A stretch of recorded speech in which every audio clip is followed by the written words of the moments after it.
What the heck happened? I don't know. I pressed, unfortunately, a button and the video stopped. So it's not a long two-part video, but it's a mandatory two-part video because I interrupted the video unwillingly, I would say.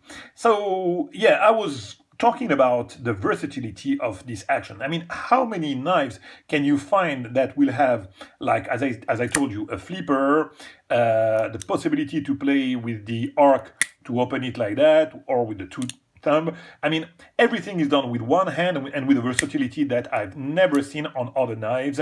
And yeah, as I told you, you can also play it with the arc lock and close it, whether you want to close it, like that in one motion, or you can also close it smoothly like that. And man, I don't know any of my knives that procure me that kind of fun, of fondling part that I don't find. It's impossible, because if you just add the flipper, the arc lock, the thumb stud here, the thumb stud on the other side, and the reverse, and that's the maximum versatility of opening mechanism that you will ever find on any other knife.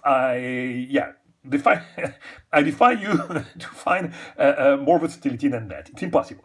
So we were talking about the handle. We were talking. What can I say about the handle? It has also, sorry about that, a lanyard locks, a lanyard hold. So yeah, since it's small, you know what? I just discovered the lanyard hold. I never use lanyard, but when I do videos, sometimes I discover things like that. I think it's placed in a weird position here because it's very, very, like almost in a, it's very low here. So for the lanyard, I think it would be better if it was,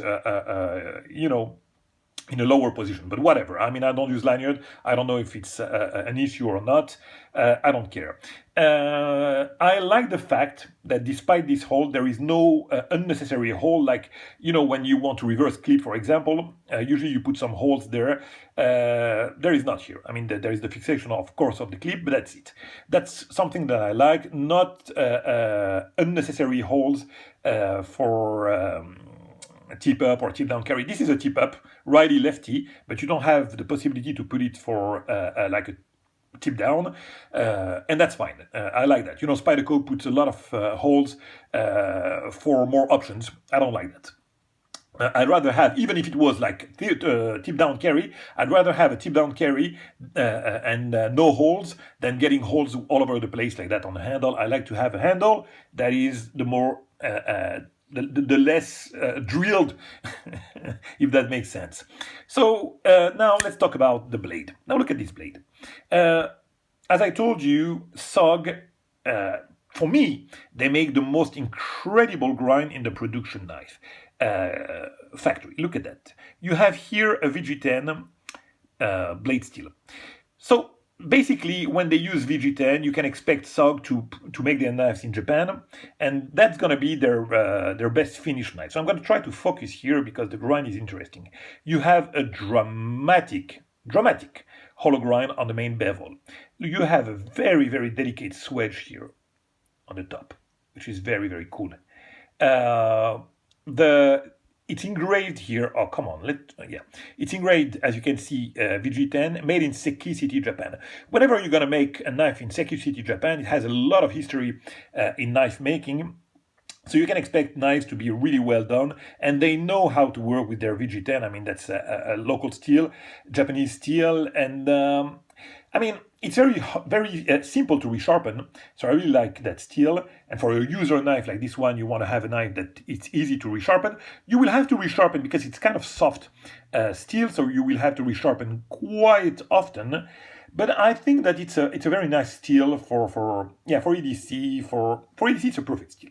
Okay, because you want to have a steel that will hold an edge and that will be easy to resharpen. So the compromise is great for me. For the VG10, it's a great steel. SOG logo, yeah, I could live without. It says BLUTO here.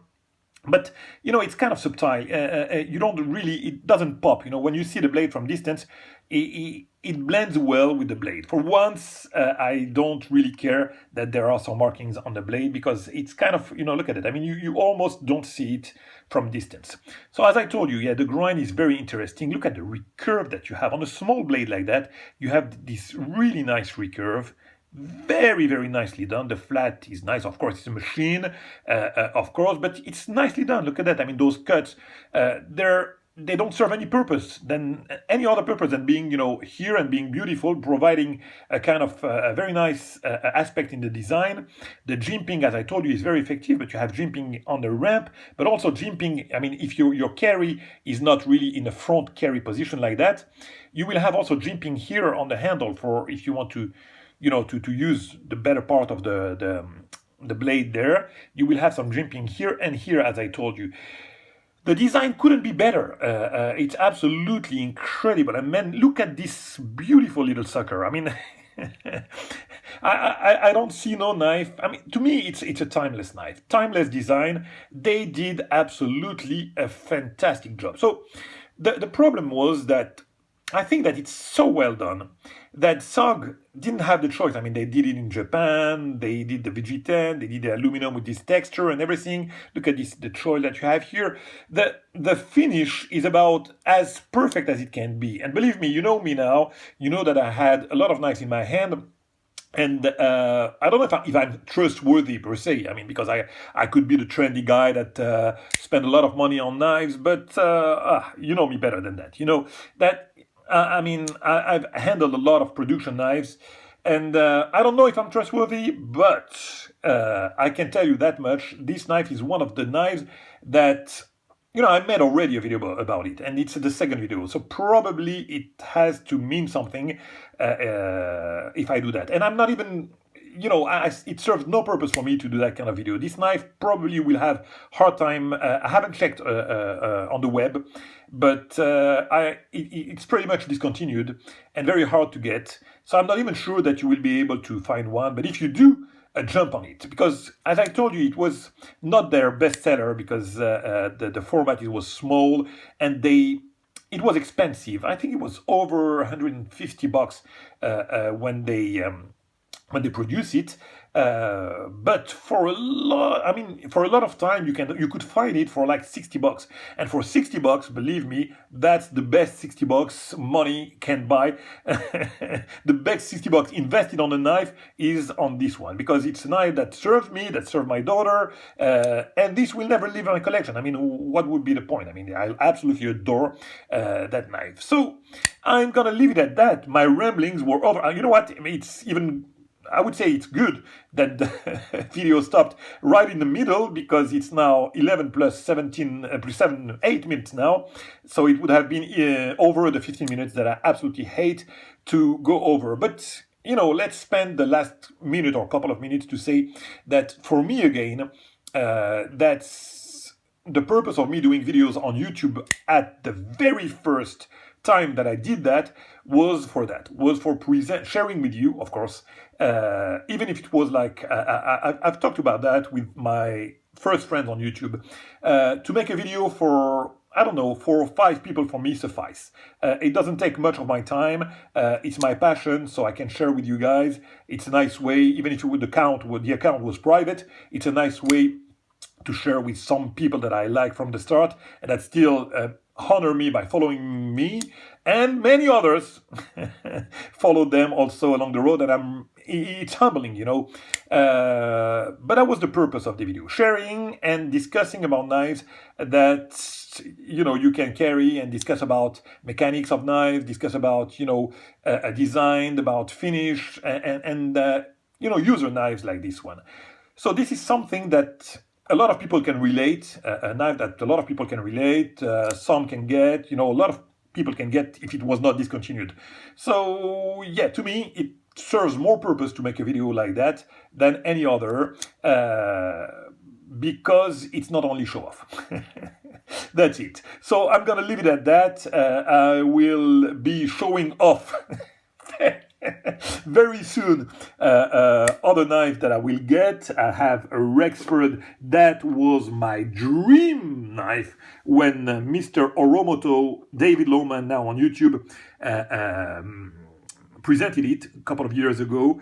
That knife is a game changer. I'm going to make a video, probably a 2-part video. I don't know, but it's going to be a show-off for sure. And also Gus, GTC, Gus Cecchini knife incoming. Yeah, show off for sure. So I'm going to leave it at that with this beautiful Bluto. Man, check on Amazon or whatever if you have the chance to get that knife. If you don't like it, I will, and that's a guarantee. If you find one and you don't like it, I will buy it from you for sure. This way I'll be able to have one for me and one for my daughter, because we are fighting to get to get that knife. So yeah, that's a guarantee. If you don't like it, if you find it, you don't like it, I'll take it from you. That I cannot be more clear than that. So for you, it's a no-brainer.